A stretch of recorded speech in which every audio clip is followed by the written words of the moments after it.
ஹரஹர சங்கர ஜெய் ஜெய் சங்கர. மகாபெரிவா நிகழ்த்திய அதிசயங்கள் பல பல. அவற்றுள் ஒன்றை இந்த பதிவில் பார்க்கலாம்.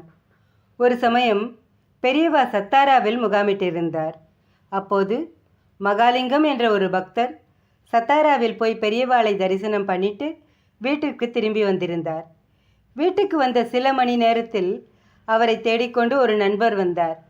அவருடைய முகத்தில் அப்படி ஒரு சோகம். மகாலிங்கம், என் பிள்ளை மெட்ராஸில் படிச்சுட்டு இருக்கான். திடீர்னு 4-5 நாளாக அவனை காணும். எல்லா இடத்துலையும் விசாரிச்சாச்சு மகாலிங்கம், ஒன்றுமே தெரியல. எனக்கு என்ன பண்ணுறதுன்னே தெரியல. நீங்கள் தான் பெரியவாளோட பரம பக்தராச்சே. பெரியவா கிட்ட பிரார்த்தனை பண்ணுறதை தவிர எனக்கு வேறு கதியே இல்லை. என்னை சத்தாராக்கு அழைச்சிட்டு போவேளா? பெரியவா தான் என் பிள்ளையை காப்பாற்றணும். கண்களில் கண்ணீர் மல்க கெஞ்சினார். மகாலிங்கத்திற்கு என்ன பண்ணுறதுன்னு தெரியல. அவர் மனைவி, என்ன யோசிக்கிறேள்? பிள்ளையை காணாமல் தவிக்கிறார், பாவம் அழைச்சிட்டு போங்கோ என்றாள். இருவரும் கிளம்பி சத்தாரா போனார்கள். அவர்கள் விடிகாலை 3 மணிக்கு போய் சேர்ந்தார்கள். பெரியவா தங்கியிருந்த இடத்திற்கு வந்தபோது மகாராஜபுரம் சந்தானம் 3 நாட்களாக பெரியவா தரிசனத்திற்காக காத்திருக்கிறார் என்று தெரிய வந்தது. அப்போது விடிகாலை 4:30 மணி. மகாலிங்கம், சந்தானத்துக்கே இந்த நிலைமை என்றால் நாம் எப்படி பெரியவாளை தரிசனம் பண்ண முடியும் என்று நண்பர் கவலைப்பட்டார். பெரியவா ஒரு சின்ன டொக்கு மாதிரி ரூமில் ஜன்னல் கதவை கூட சாத்தி கொண்டு உள்ளே இருந்தார். ஏன் கவலைப்படுற? பெரியவா காருண்யமூர்த்தி. அவர் தன்னை நம்பி வந்தவாளை கைவிட்டதா சரித்திரமே கிடையாது. கதவு திறக்கும், நிச்சயம் தரிசனம் கிடைக்கும், மகாலிங்கம் அடித்து சொன்னார். மகாலிங்கம் சொன்ன மறு நிமிஷம் பிரகலாதனின் வார்த்தையை சத்தியம் என்று நிரூபிக்க தூணை பிளந்து கொண்டு வெளியே வந்த நரசிம்மமூர்த்தி இங்கே டொக்கு ரூமில் சௌமிய நாராயணனாக இருக்கிறார். தன் பக்தனின் நம்பிக்கைக்காக படக்கென்று ஜன்னல் திறந்தது.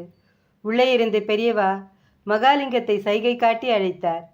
நண்பர் கண்ணீர் வழிய, பெரியவா, என் பிள்ளைய 4-5 நாளாக காணும். ஒரு தகவலும் இல்லை பெரியவா. குழந்தை க்ஷேமமாக திரும்பி வர நீங்கள் தான் அனுகிரகம் பண்ணணும். பெரியவா, நீங்கள் தான் என் குழந்தையை காப்பாற்றணும் என்று கூறி அவனுடைய ஃபோட்டோ ஒன்றையும் காட்டினார். பெரியவா அதை கருணையோடு பார்த்தார். கரங்களை உயர்த்தி ஆசி கூறினார். இருவரும் நமஸ்கரித்து விட்டு கிளம்பினார்கள். நீங்கள் கவலையே படாதேங்கோ, பெரியவா பார்த்துப்பா. உங்கள் பிள்ளை நிச்சயம் திரும்பி வந்துடுவான். அவன் வந்ததும் மடத்திற்கு ஒரு தந்தி அனுப்பிடலாம் என்று ஆறுதலும் நம்பிக்கையும் ஊட்டினார் மகாலிங்கம். அடுத்த 2 நாட்களில் பையன் திரும்பி வந்துவிட்டான்.